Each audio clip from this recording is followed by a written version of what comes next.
hear me? Okay. Uh-oh, now I have to behave.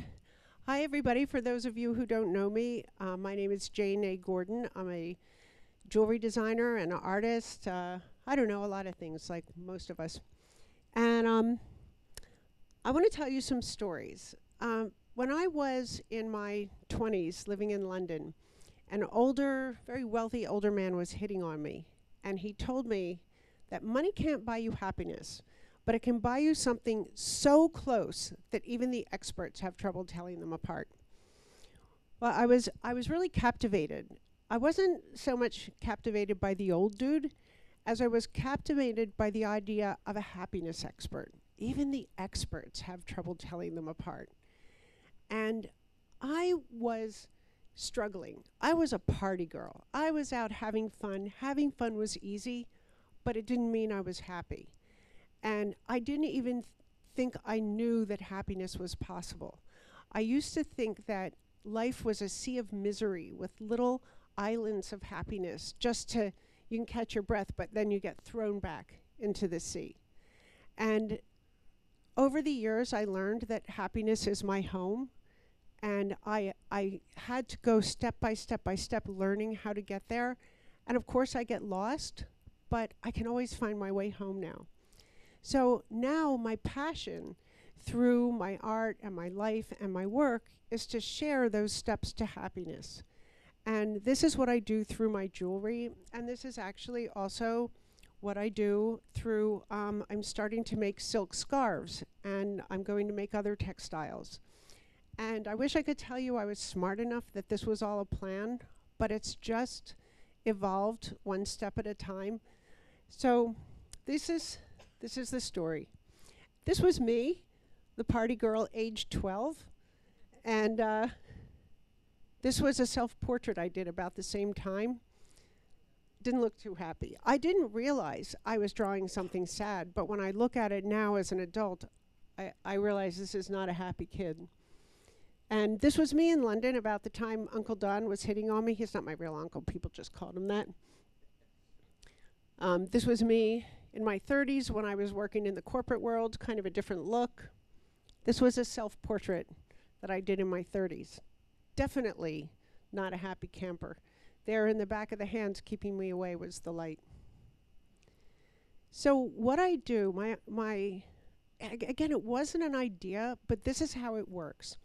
As I learned to be happy, of course the first thing I did was I turned around to my family. And I wanted to share with them, these ideas. Hey, you don't have to be this way. You don't have to be angry. You can forgive Dad. You can, and they turned around and looked back at me and they said, when did Jane become so officious and overbearing? And I found out it's very, if you want to tell someone something, anyone you want to tell someone that starts with the word you is immediately going to be difficult to say. But what you can do is have something beautiful that you can put on the table, and they can talk about it. And this is what my jewelry has turned out to be, but it wasn't the intention. It started out just as inspiration for me to make beautiful jewelry. And I didn't even tell anyone about the images until I got on ships and they asked me to do seminars about my jewelry. I never knew that anyone cared about my inspiration. I never knew anybody could be affected by my words, and that people would come and tell me that it helped them. What it also does is, for me, it's a support. There's times when everything I'm going to tell you, we all know already. And even as I learn them, I know them already and I forget. There's nobody that says, oh, wow, gratitude is going to make you happy. I didn't know that. We all know it. But it doesn't mean that we're going to be grateful every minute of every day, and we overlook our blessings all the time. So it works, these work in two ways. It works as a reminder for ourselves, it works as a way to share, and then as we keep reinforcing these positive messages, we become leaders, and we can apply this to love, to success, to tragedy, to everyday tiny things. We can apply these ideas all the way, and the idea is to have the beautiful pieces with us that we can have in these ways. So, oh yes, this is a quote I really like. Don't worry about people stealing your ideas. If they're any good, you'll have to ram them down people's throats. This was also the effect I got when I tried to share my roads to happiness with people, it was also another reason why you have to do it in a more discreet way. And I learned early on, you shouldn't should people. You should do this. No, they're never going to hear it. And that goes for yourself. I should have done this. I should have done that. Don't do that to yourself either. Lao Tzu, I'm going to keep going back to Lao Tzu. He's one of my favorite philosophers. Lao Tzu is the father of Taoism, which is a religion that started in China over 5,000 years ago. And this is how, since writing began, all of these ideas have existed. That's how old and unoriginal I am.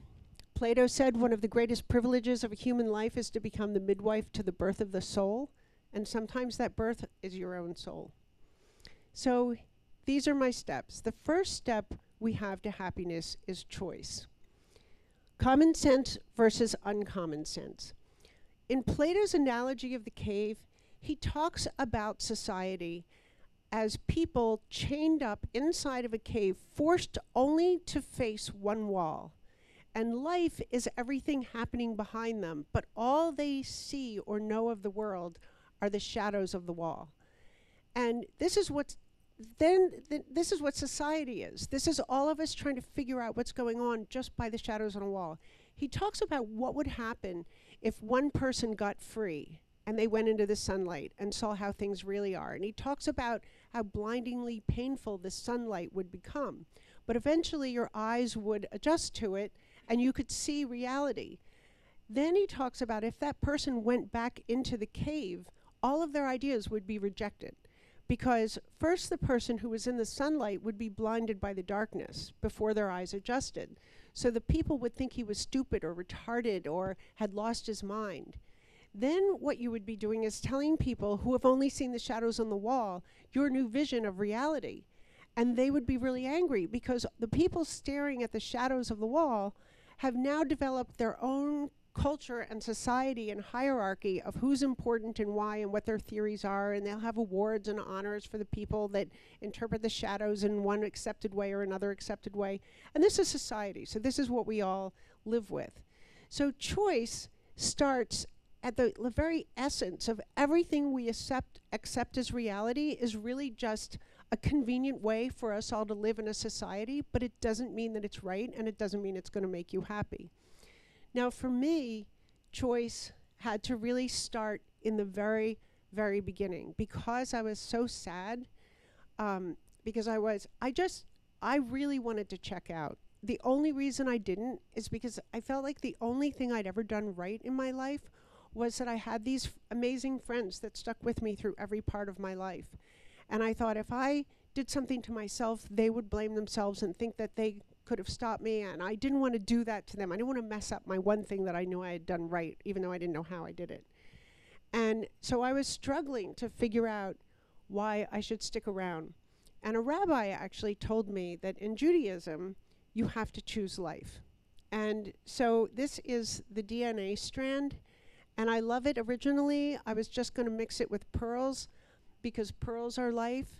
But then I thought the whole strand is so beautiful, and this is just a reminder about choice, and for me originally it was about choosing life. But then I thought, well, wait a minute, if I can choose life, maybe I can choose happiness.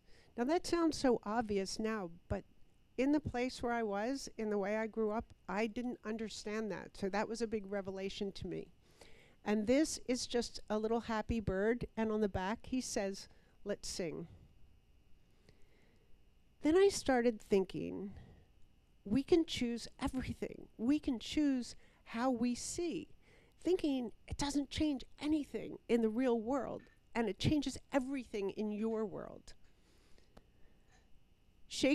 Hamlet, the king of self-torturing. There's nothing either good or bad, but thinking makes it so. If you see here, the horse is in the shape of a heart. And you might not notice it at first, but if you look for it, you see it. On the back it says, "Love is everywhere."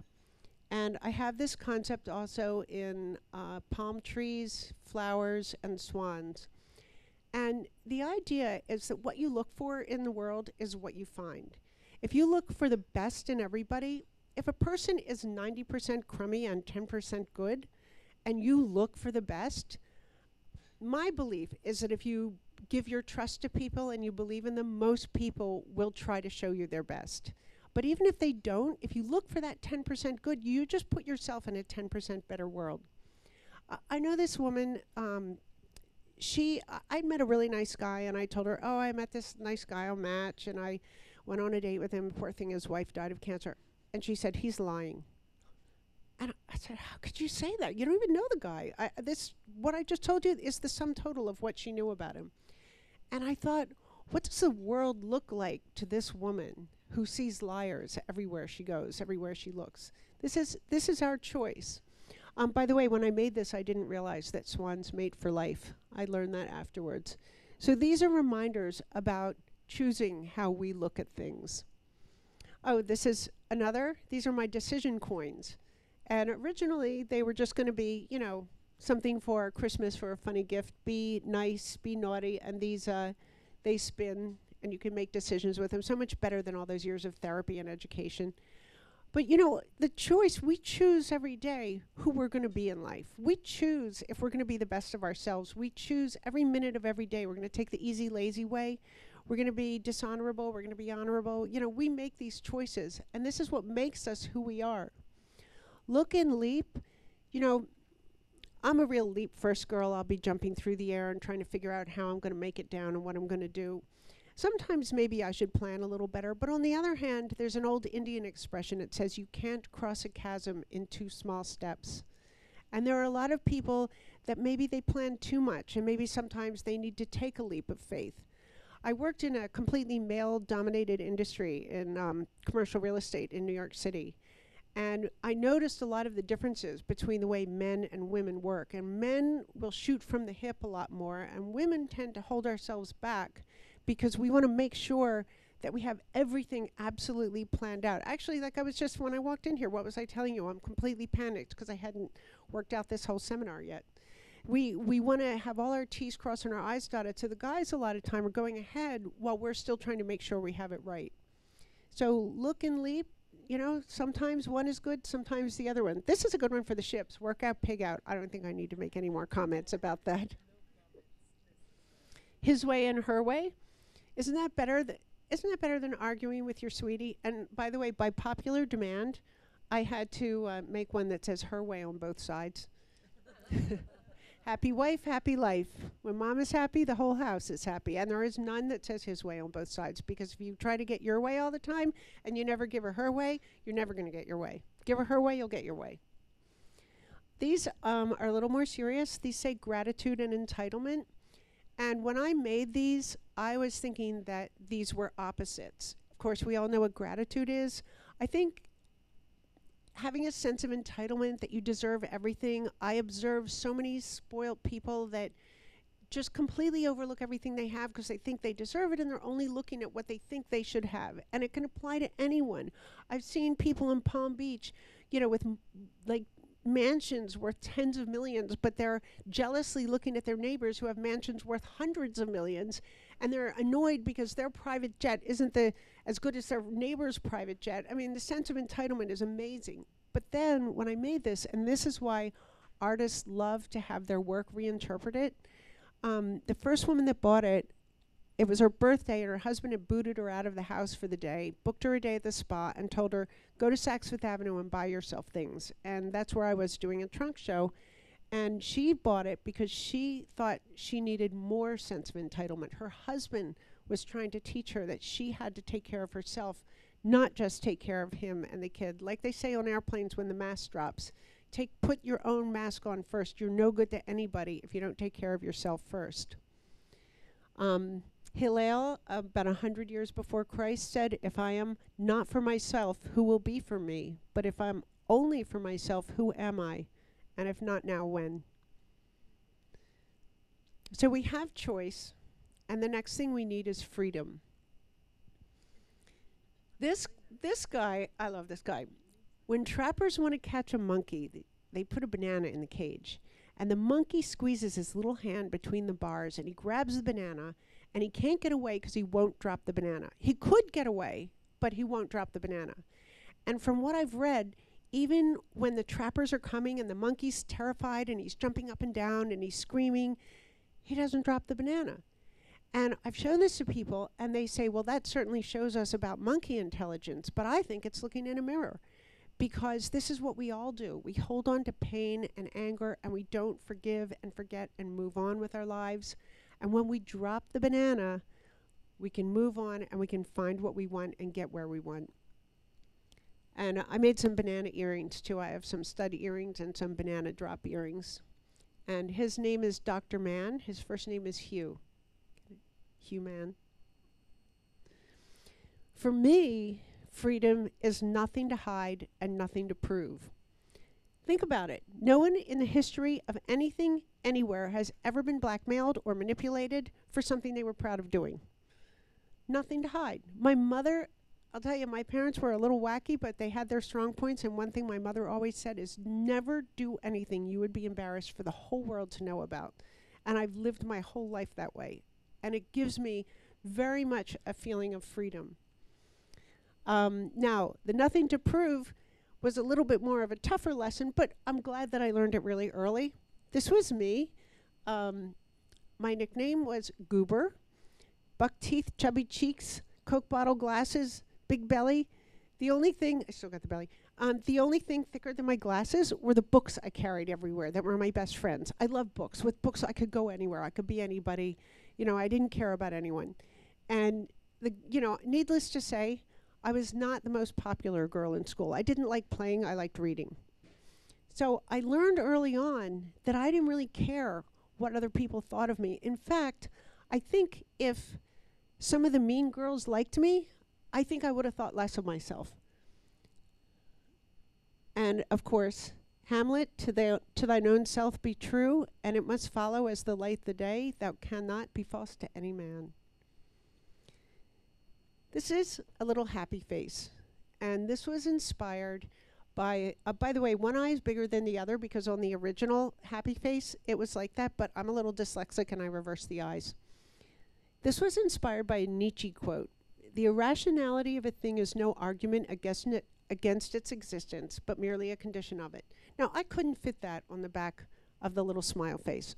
I couldn't even fit the word Nietzsche, which I can never spell unless I look it up. So I kept thinking, what is this saying? The irrationality of a thing is no argument against its existence, but merely a condition of it. And I finally realized it's really just saying it's okay to be. It's okay to be your own crazy, scarred up, annoying, wonderful self. Just be the best of yourself that you can be. So this is what I have on the back of the smile face.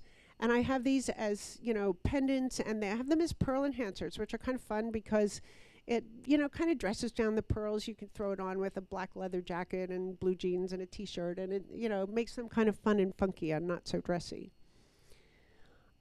This was inspired by a Norton Juster book called The Dot and the Line.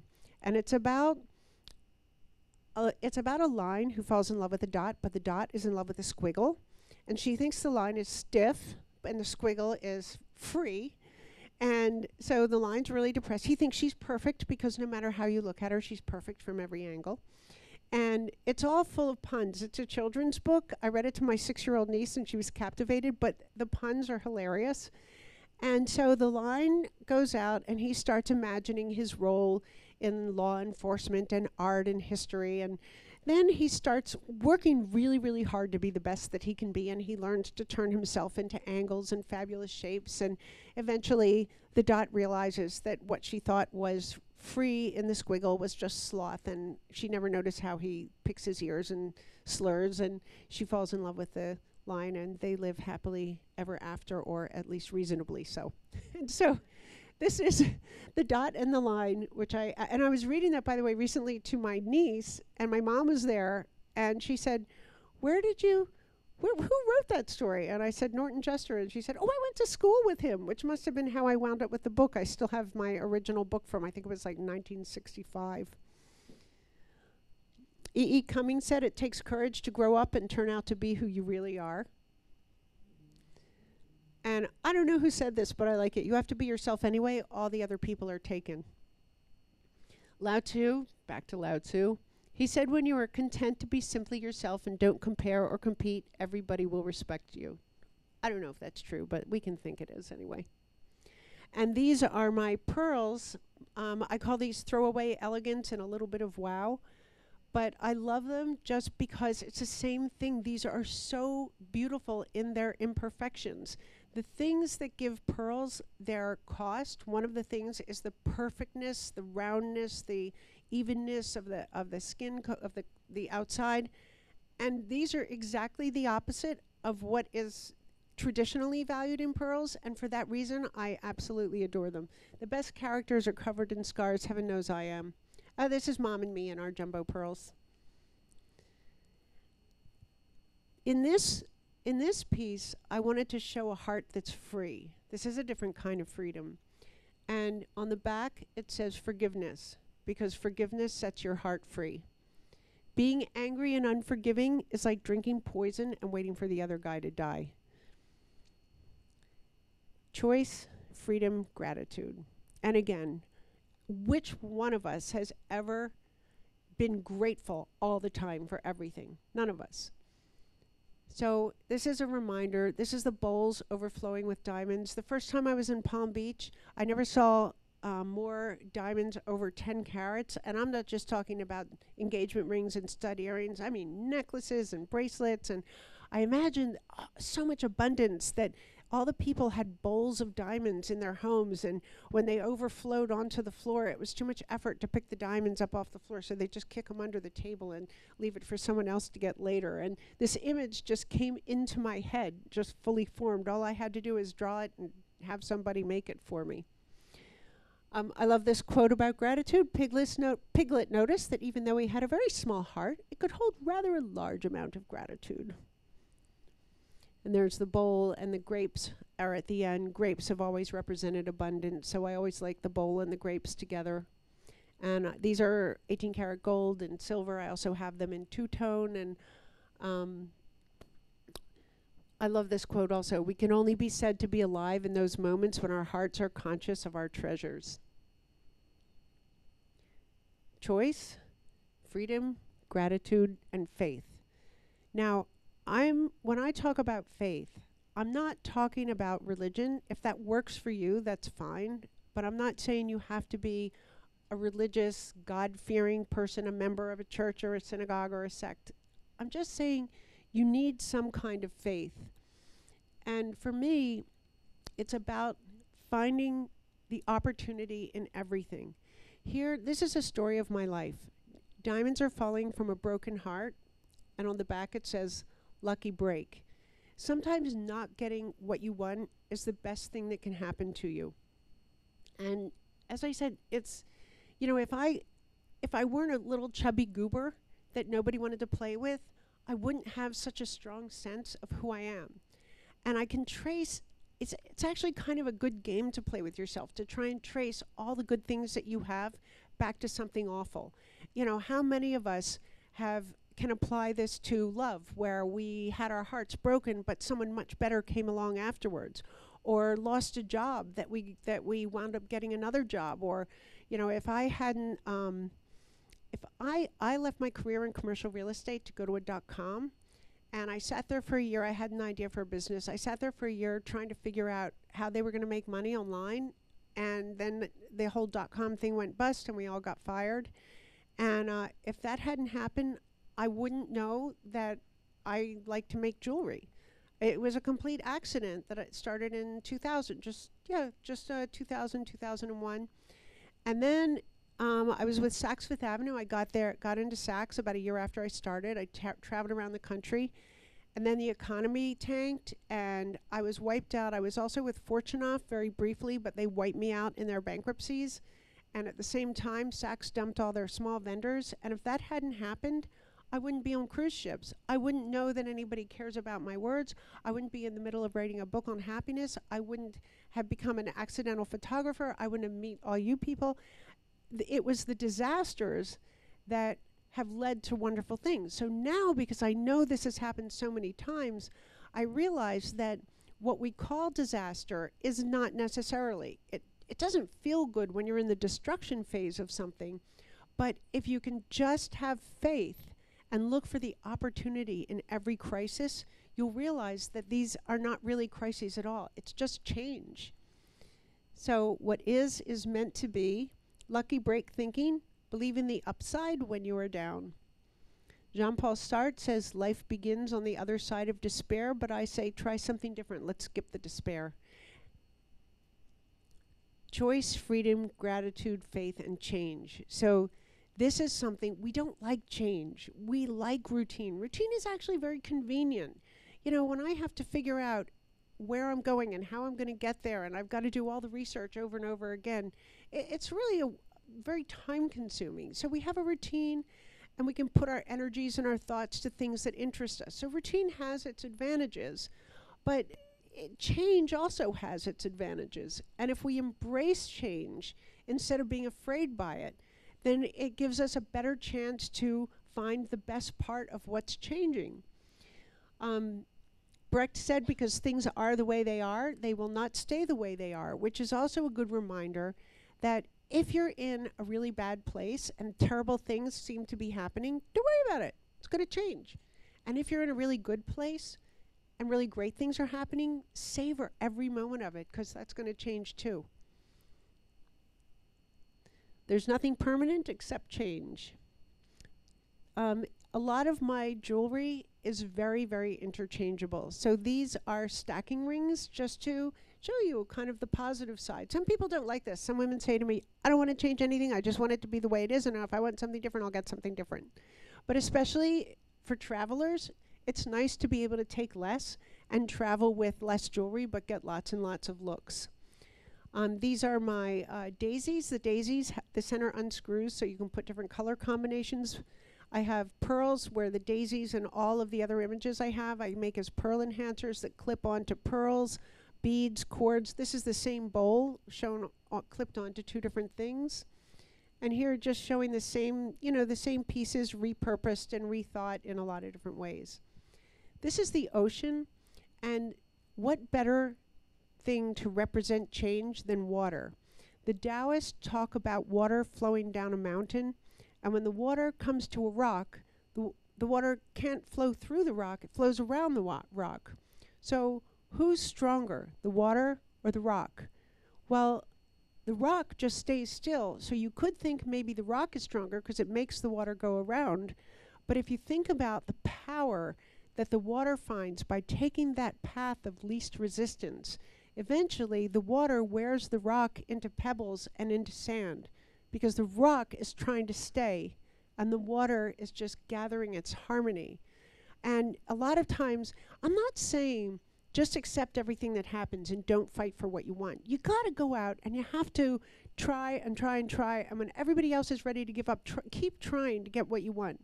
But if there's a moment where you really realize, well, wait a minute, maybe the universe is trying to send me in this different direction, you can really feel, instead of exhaustion from fighting a brick wall, you suddenly start to feel your power come back.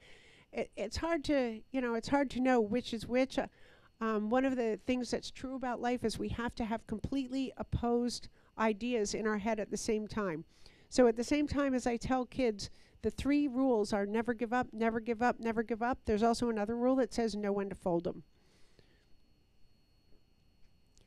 Choice, freedom, gratitude, faith, change, and illusion. This is the cuff that you were asking about that I'm wearing. And the message here is that nothing is what it seems. Socrates said, if I know one thing, it's that I know nothing. We think we know. I mean, we have to extrapolate from information around us, and figure, otherwise we couldn't navigate the world.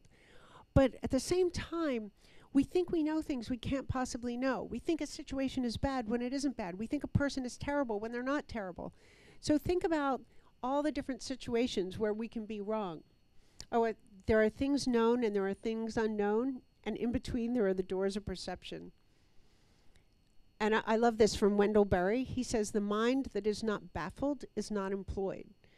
So the way I take that is that, even when you're sure, you have to still question your certainty.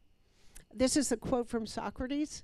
And this is what I was saying before, that, I found this as a little refrigerator magnet. And I thought, well, gosh, how do you keep this with you all the time? You could staple it to your head. But it's easier to wear the beautiful jewelry with the messages. And so this is what we can be wrong about. We can be wrong about things that didn't happen yet, things that did happen, what's good, what's bad, science, people, truth, God, etc. And it's easy for us to stand here on this beautiful voyage and we're all well fed and comfortable and happy, and it's easy to agree with me. The hard part is when you're sure, like when you have to deal with somebody really annoying and you have to deal with them all the time, and you've tried to reason with them. And I had this situation with somebody, and for 2 weeks I kept looking down at my bracelet and I kept thinking, these are my core values. This is my belief that everybody is good and I have to go back and look for the best in this person. And then I kept telling myself that I was wrong this time and that she didn't apply to the rules. But I finally went back and I called her out and I just said, you could not possibly be as stupid and petty and small-minded as you seem to me. And I said, and I'm not as horrible as I seem to you. Let me take you to dinner and let's talk about what we have in common instead of what we have apart. And she started asking me questions about my life, and I didn't know how she knew those things, but as I answered, her whole body changed, her demeanor changed, her voice, her eyes, and we were always fine after that. So no matter how sure you are about something, never stop questioning and looking for the truth. Mark Twain said, it ain't what you don't know that causes trouble, it's what you know for sure that just ain't so. He also said, this is about worrying. I've suffered through a lot of terrible things in my life, a few of which actually happened. Or as I call it, often wrong, never in doubt. And this is the ruffle rings, and I actually have some brand new ruffle earrings and necklaces that I didn't put in yet. So choice, freedom, gratitude, faith, change, illusion, and we can't forget to celebrate. Life is fun. Life is a celebration. So here's the grapes that represent wine and abundance, and these are earrings that come apart, and you can wear just the top fireworks part or the necklaces, and the fireworks, of course, because life is a celebration. Now, I did sell these to one man that was not behaving right. He bought the earrings for his wife, and I told him about my dad, and at my dad's funeral, nobody cried.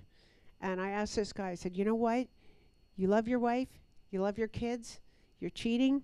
I said, why don't you ask yourself if you want your life to be a celebration or if you want your death to be a celebration? And every time you look at your wife wearing these, behave yourself. I was actually mad because he was hitting on me. I don't do that.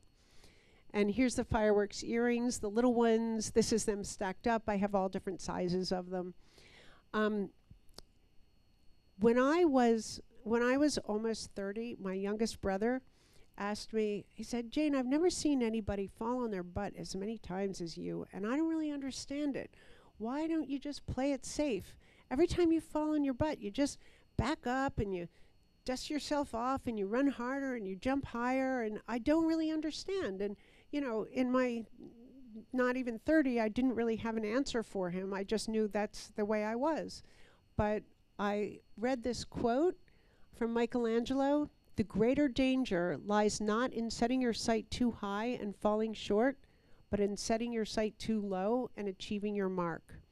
So I like to keep the stars as a reminder to always reach for the stars. And these are little star earrings. I have bigger ones. Sometimes reaching for the stars isn't so easy. And these are boxing gloves that I actually had originally made for Showtime Boxing as corporate gifts. But sadly, I've given away more of them than I've ever sold, because when my friend Nancy was struggling with multiple myeloma, I made this into a necklace, and I said, just please don't give up. I need you. Please keep fighting. And it's interesting, going back to the lucky break thinking, Nancy had battled multiple myeloma for about 10 years, and about a year before she passed away, she said, Jane, as painful as this had been, I wouldn't change it for anything. And I knew exactly what she meant, because as much as her body deteriorated, I watched her soul soar. And she had held on to so much pain and anger from her childhood until she got sick. And then she learned to let go of all that negativity. Sadly, I wonder if that's what made her sick in the first place, but we won't know that. So the boxing gloves is just a reminder to keep fighting. Now that we've had choice and freedom, gratitude, faith, change, illusion, we celebrate, and now it's time to give back because you can't be happy in a vacuum. And when I think I'm having a bad day, I picture all the people in the world lined up from the luckiest to the unluckiest. And I try to take a moment and visualize them standing in the lucky line, shifting their weight, crossing their arms. And I think about the people down in the wrong end of the lucky line, like in Somalia. And I think, what did I think was giving me a bad day? One time, even when I'd been assaulted and I was having trouble relaxing again and I was really agitated and, but I pulled my car over and I thought, here I am, nothing is really hurt except my ego because I trusted the wrong person. So, what's the big deal? Why am I going to give him my spirit? And so the key to this is not just to use people in your head to realize how lucky you are, but go out and find somebody less lucky than you and help them. So here I've got the horseshoe represents good luck. These are overflowing with it, and on the back it says lucky you. And there's the horseshoe ring. And then comes to what me is the most important concept in happiness. It's the idea of oneness.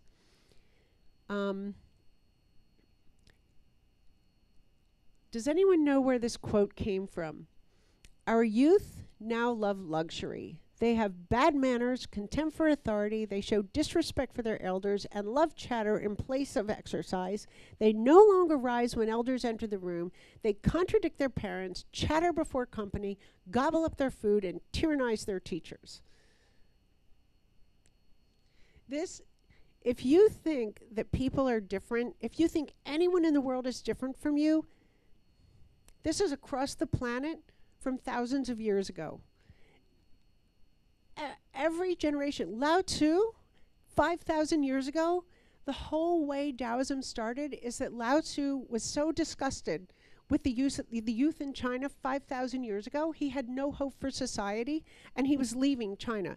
And his followers said, please, please, write something down for us. And he wrote the Tao Te Ching, which is a tiny book of poetry that you can learn from your entire life. Should I try and talk over this, or should I wait till it's done? Wait. Sorry about this part.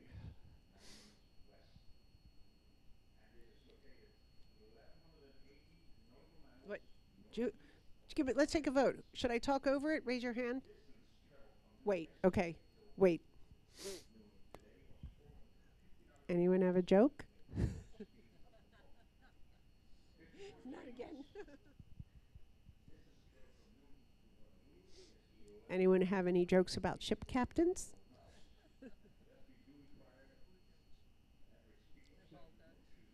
They're all Dutch.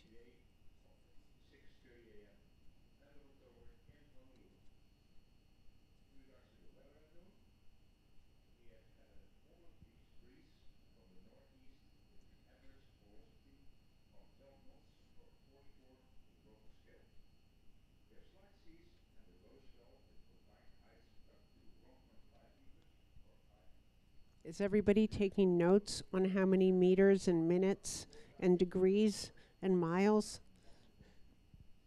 Is anyone here riveted?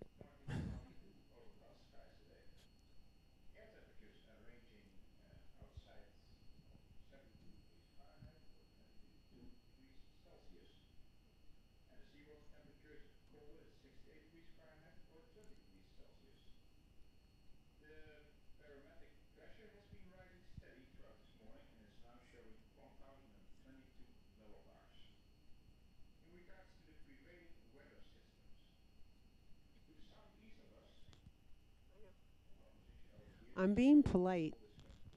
I have thoughts I'm not sharing.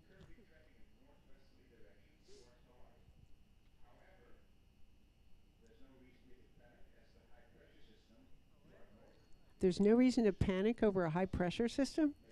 I didn't know that was an option.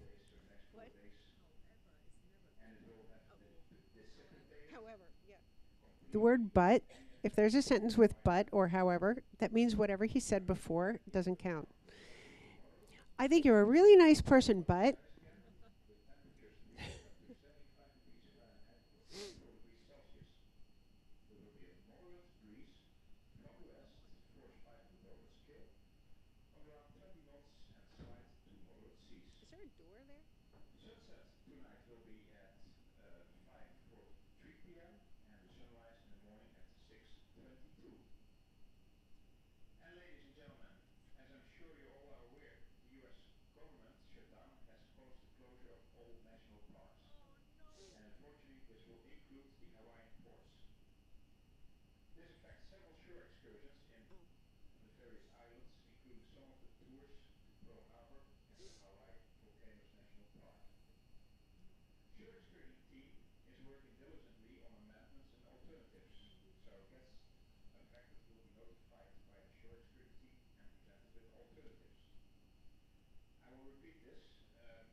don't worry about it because in every bad there's good, and I'm having a government shutdown sale on pearl jewelry. All pearl jewelry is 20% off while the government is shut down. So we don't know how long it's going to happen. See? In bad there's good.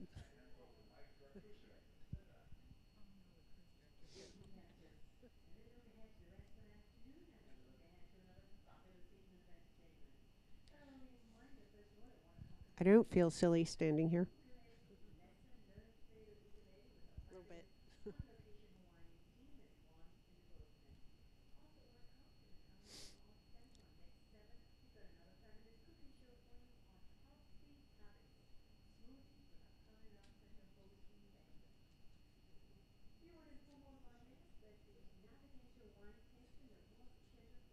Is there another program here? Uh-oh. Is it a program at 1? I got to talk fast.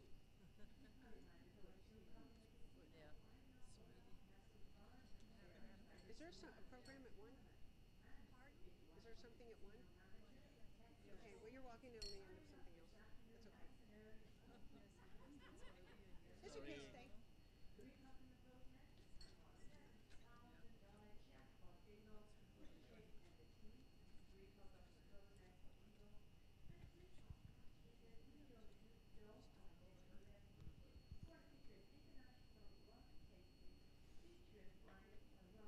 Loudspeakers are the opposite of conversation.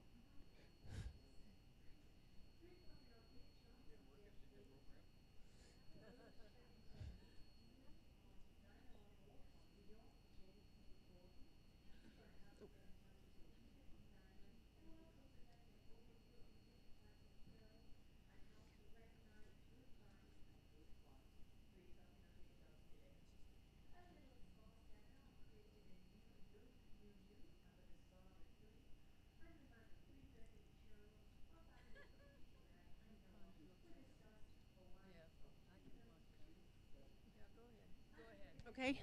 Okay.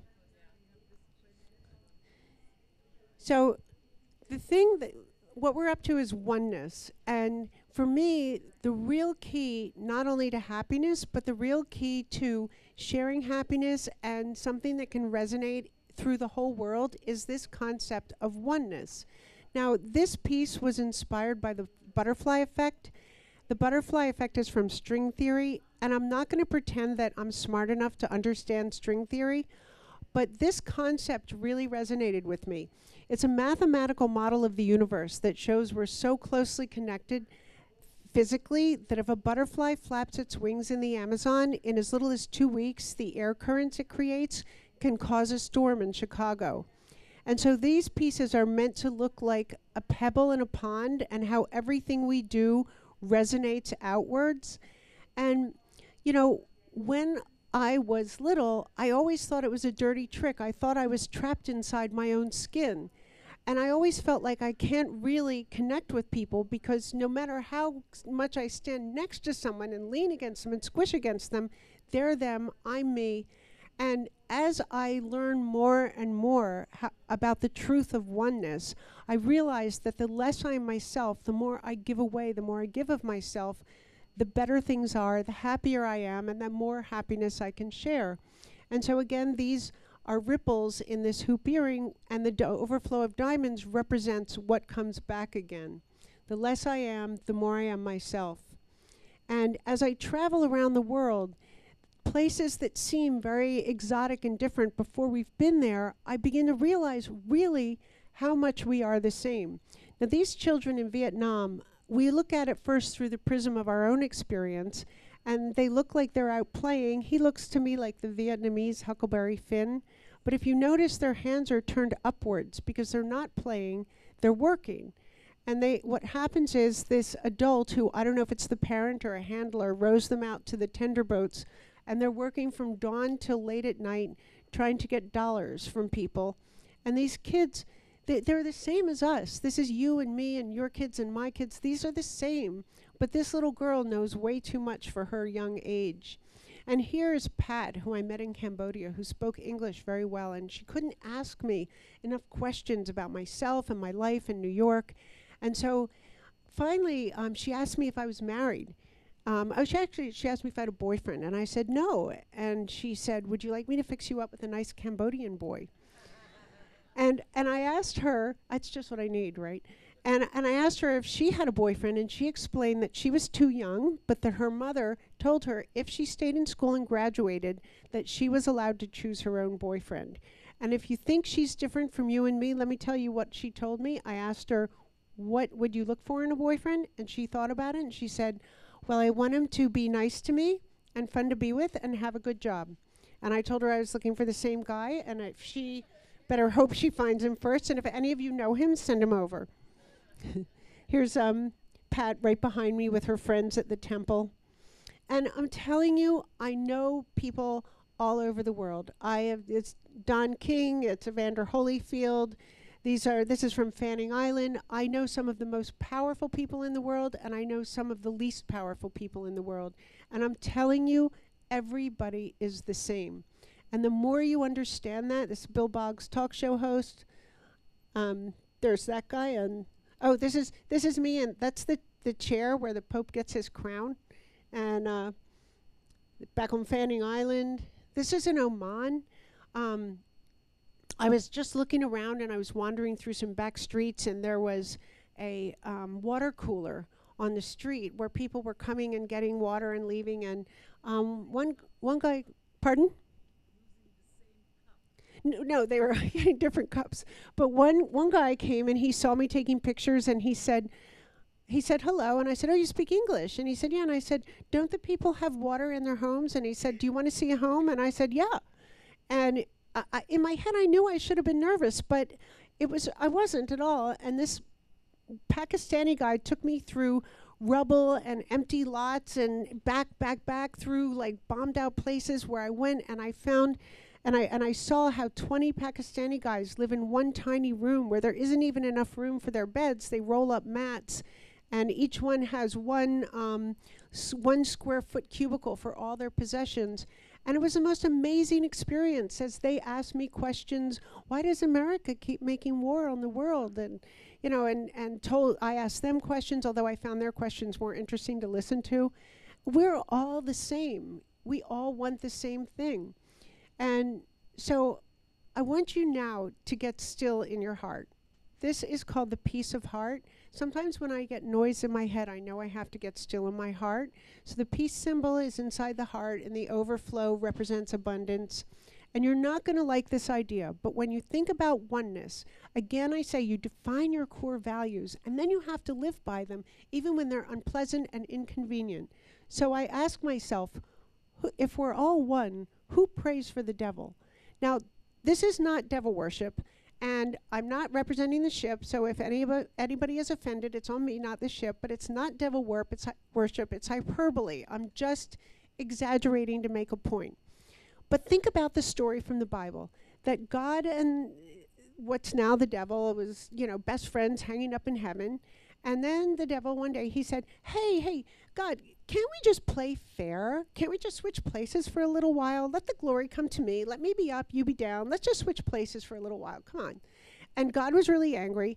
And he said, okay, no way. Now I'm up and you're down. And from now on, all the friends that you have, all the angels that agree with you, they're down too. And then he creates the devil. But I say, if we have free will and free choice, then why doesn't he get our compassion too? And so now let's take this out of theory and put it into life and put it into action and show you why this is important for you and your loved ones.